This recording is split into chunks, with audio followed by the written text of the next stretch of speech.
students, it's Shayna from EspressoEnglish.net, and today I want to clear up some confusion around the words remember and remind, because I see a lot of English learners make mistakes with these words. So today I'm going to teach you the difference, and I'm going to teach you some different ways to use them in sentences.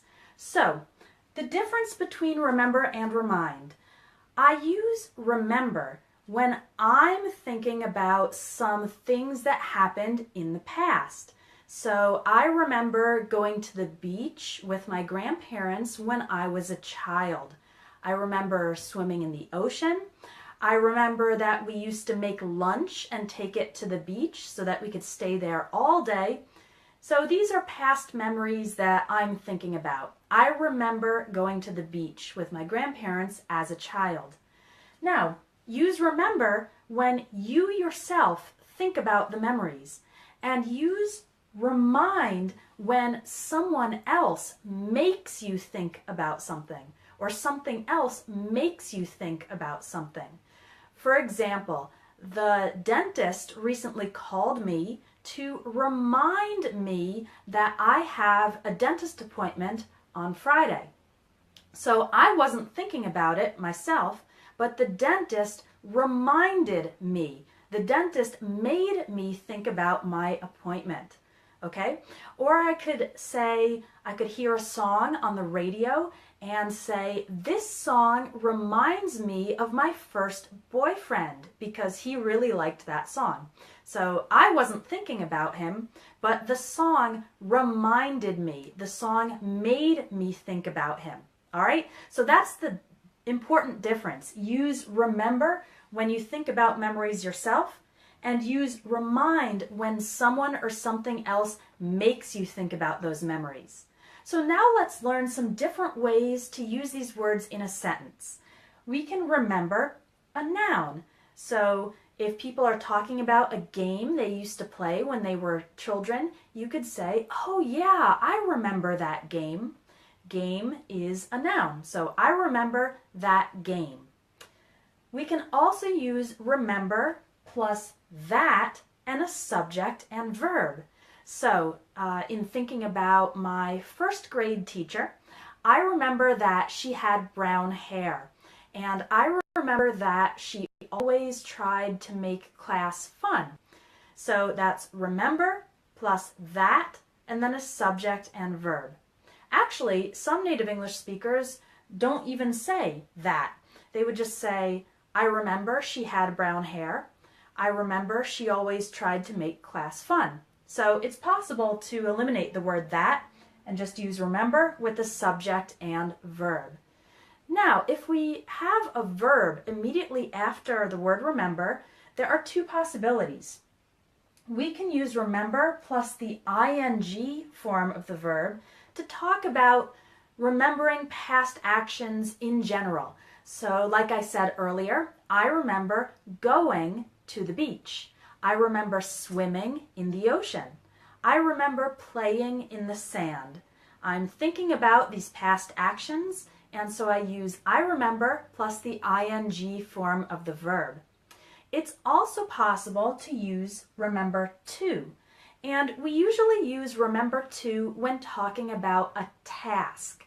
For example, if I'm going out of the house and my husband wants to tell me to do some tasks, he could say, remember to put gas in the car because the car needs gas.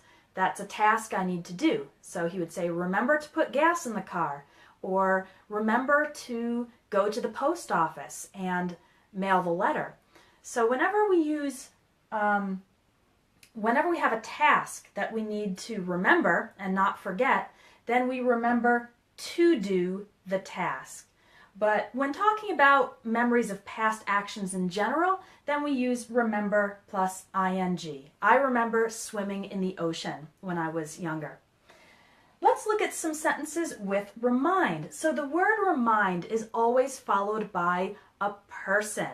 Okay, my dentist reminded me about my appointment, or I reminded my brother to take out the garbage because today is the day for the garbage pickup.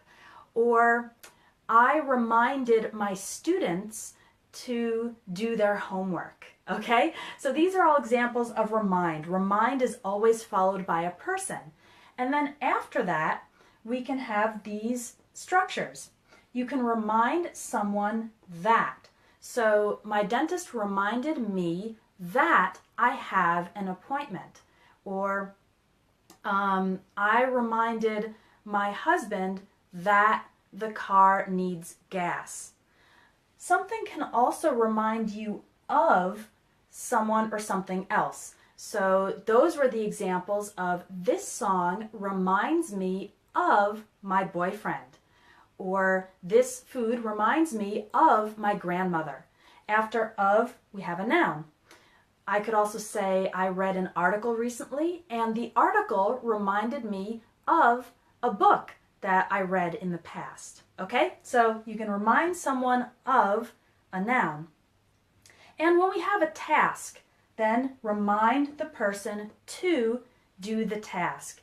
So my husband reminded me to put gas in the car, or I reminded my brother to take out the garbage. Again, with to, we use it for tasks that we need to do. So I hope that you now understand the difference between remember, I remember something myself, and remind, something else or someone else reminds me. All right? And if you want to learn more, please check out my book that's called 600 Plus Confusing English Words Explained. And in this book, I have lots of words, like remember and remind, that my English students often confuse.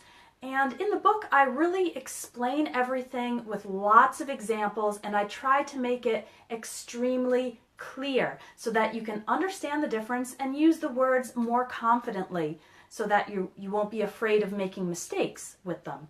So before we go, I want to give you some homework, and that is to write a comment on this video write 2 or 3 sentences using remember and remind, one of these structures that I taught you today. And I will tell you if your sentences are correct or if there are any changes that should be made. All right? So give it a try. Write a comment to put these words into practice, and please make sure to like this video and share it with other English learners. Bye for now. I'll see you next time.